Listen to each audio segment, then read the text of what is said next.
the world's largest outdoor Easter pageant. My name is David. Welcome to church visit number 42 of 52 churches in 52 weeks, round 3. So I'm in a little bit of a rush.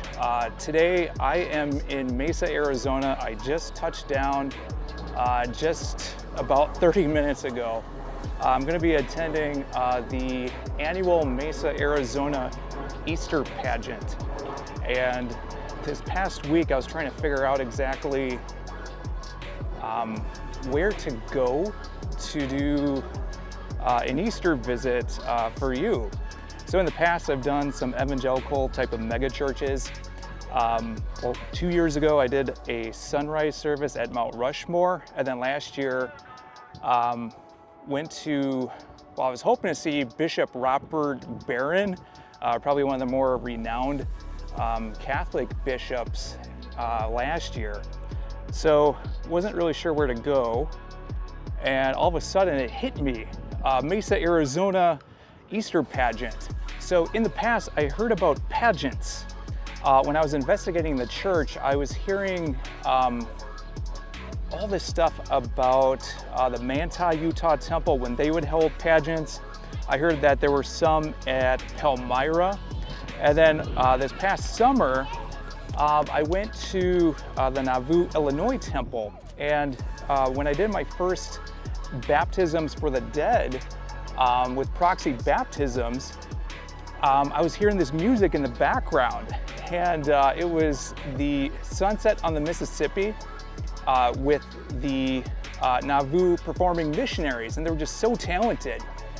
And I came back like a month later. I never did a video on that, but with the Nauvoo pageant, that was fantastic.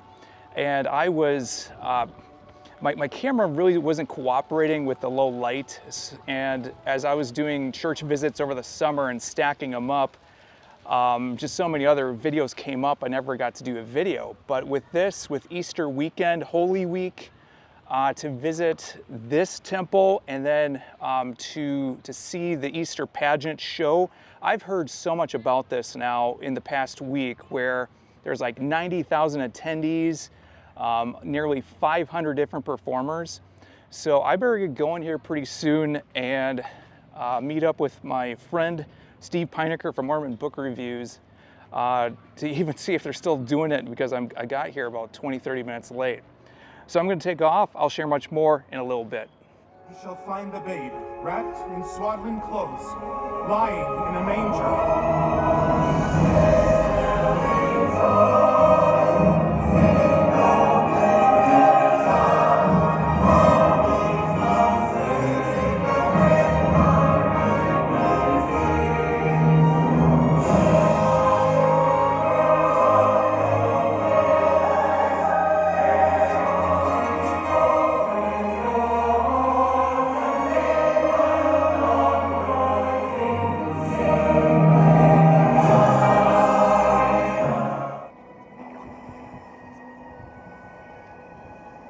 Thou of little faith, wherefore didst thou doubt?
I thought it might be a good idea to bring you back out for another prayer walk.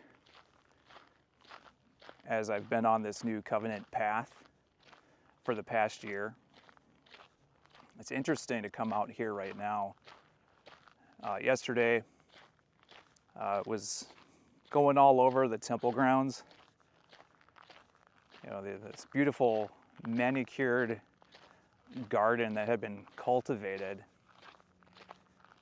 And now to come out here basically into the wilderness, this is my third day ever in Arizona.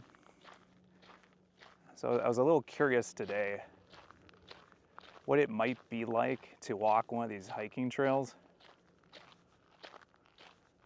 surrounded by, is it cactuses, cacti? I'm so Midwest, I don't even know the plural word for cactus. Anyway, typically in my videos, I'm a bit of a perfectionist. Like, I want to get everything right, just based off the capabilities that I have.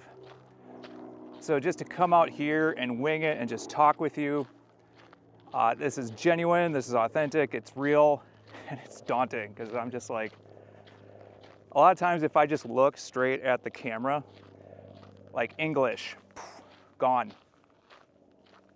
Words just start to fumble and you know how it is, right? Over the past several months, I've been thinking a lot about gardens. And not too long ago, my local ward leadership asked if I would give the talk for sacrament meeting. So this was my first time doing it. And it was interesting, and maybe you're the same way, because when you get asked to talk, like your mind is just a complete blank canvas as soon as you get the topic to talk on. Mine was very, very basic, very generic, which helped to kind of give some liberty for what I thought would be good to talk about. And the thing that came to mind was gardens. So, I don't know if you're like me, but I have two sides of my house. On one side, I have like these tulips that just come out at this time of year in the spring. Like, they're only there like for maybe a week or so. But like, I didn't plant them, they just pop up and they're great. On the other side of my house though, it is like a botanical nightmare. It is weeds and thorn bushes, and I can never get rid of all these leaves from the fall. It's like sometimes I feel like I need a chainsaw just to saw down some of these wayward plants. Maybe get a hazmat suit. So I've been dealing with that the past week, especially as I kind of get ready to sell my house. And it's daunting, but also just to uproot and go to a different area of the United States, one that I don't know about. Questions of, will I fit in? Is this a good idea? I'm very peaceful. I'm very comfortable right now. Why make such a drastic move? So I've been thinking more about that and in relation to the Garden of Eden. And after last night with the Mesa Arizona Easter Pageant, it just got me thinking a lot more, especially this morning. I was driving over here and, just ideas are kind of flowing through my head that I figured I would share, especially maybe to correlate that with my first talk. So several months ago, I was visiting the churches of the presidential candidates. I won't make this political or anything like that.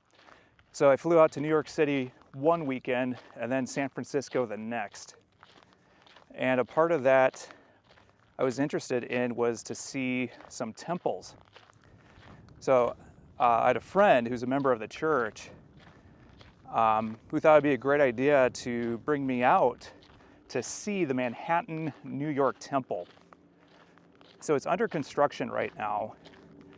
And when we got there, it's so interesting to see this Moroni angel statue in the middle of New York City, where it is a concrete jungle. You have traffic lights and pedestrians and traffic and ambulance sirens and fire trucks trying to get by. And it's all this distraction is just surrounding this Manhattan, New York Temple. This place that's supposed to be spirit-filled and be a sanctuary in a place of peace, when everything around it is chaos. So there's a bunch of scaffolding, couldn't really see a whole lot with that. But my friend mentioned, and at the time I wasn't thinking anything about it, but he said, I don't know exactly how he phrased this, but he's like, every temple has a garden. I didn't know that. So he asked me if I could find where it was. And suddenly, like, it's this Where's Waldo game. And like, I'm looking around and like, I see the Angel Moroni statue. It's kind of, you have two skyscrapers draped over it. I thought maybe the garden's on the roof. He said no. It's like, well, maybe the garden is inside when you walk in. He said no again.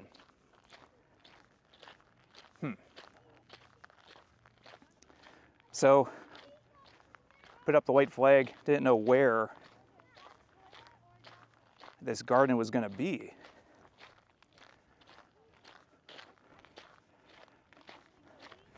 So he showed me, it was right under our noses, just this little area, just like maybe, I don't know, 5 feet by 5 feet. And there was a little sign that said, I think it said something like the Broadway Mall. It's, thanks to the generous support of the Church of Jesus Christ of Latter-day Saints. And that was the Temple Garden in downtown Manhattan. And I remember him saying, it's like, yeah, I thought it might be a good idea just to show you this. And I just remember, like, I felt so stupid, like not just looking underneath my nose and it's like, this is the garden. And I just remember he must have been checking his phone, checking for an Uber for where we were going to go next. Because I just remember we were there for a very long time, and it's kind of like wrestling in my head. It's like, what? He walked me all the way out here. I don't really know I can do anything with this as a content creator, but that just stuck inside my mind because I was thinking about other temple gardens. And the following week, flew out to San Francisco, wanted to go to the Oakland, California temple to do proxy baptisms.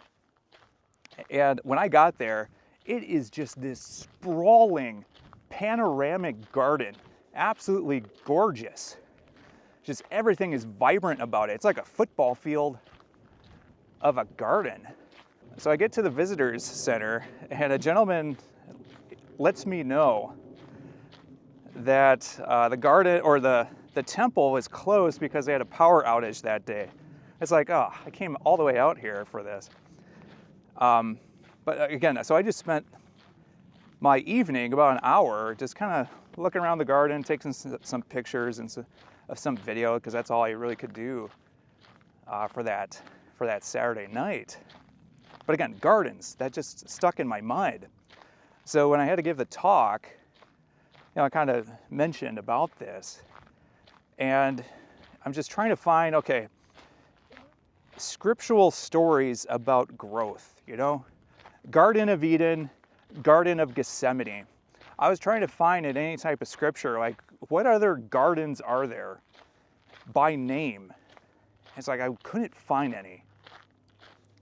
So with the Garden of Eden, especially like in my own kind of personal life, like gardens, like they're there to cultivate, they're there to grow. And I kind of mentioned my last video with my prayer walk out there. Lately I've been kind of feeling like I'm in this Garden of Eden kind of by myself, where things are very peaceful, things are comfortable.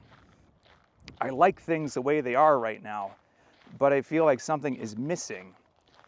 And it just kind of got me wondering after last night, thinking about these gardens,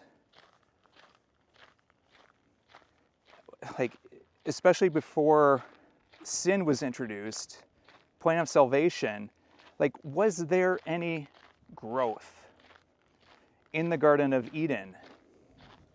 Everything was given to Adam. But where was the vegetation? Were the trees? Were all the animals? Were they aging? And I think that's another interesting thing as I explore the church is, like I grew up believing Garden of Eden. As I got older, like I started to question the first 11 chapters of Genesis, and I kind of figured there were more allegories, there were more, maybe these weren't actual physical places or anything, but I feel they're still true universally. So it's like I'm, especially since joining the church, I'm trying to bring that, well, maybe it was a physical place. Whatever it is,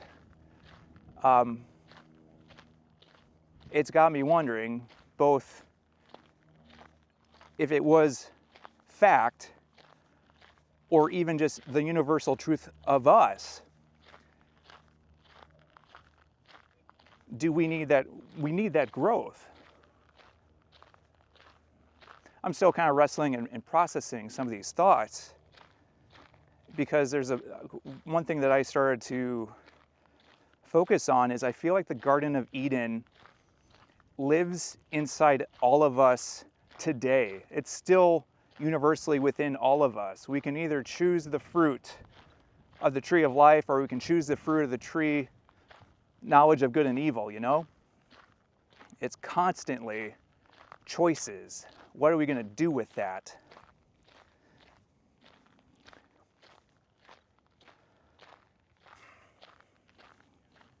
Man, look at this.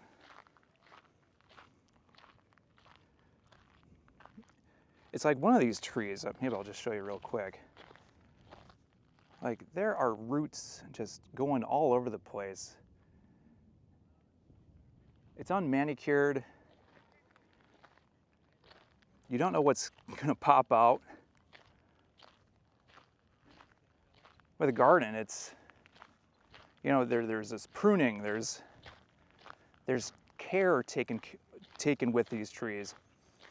I think that's an interesting thing too with gardening as a metaphor in Scripture.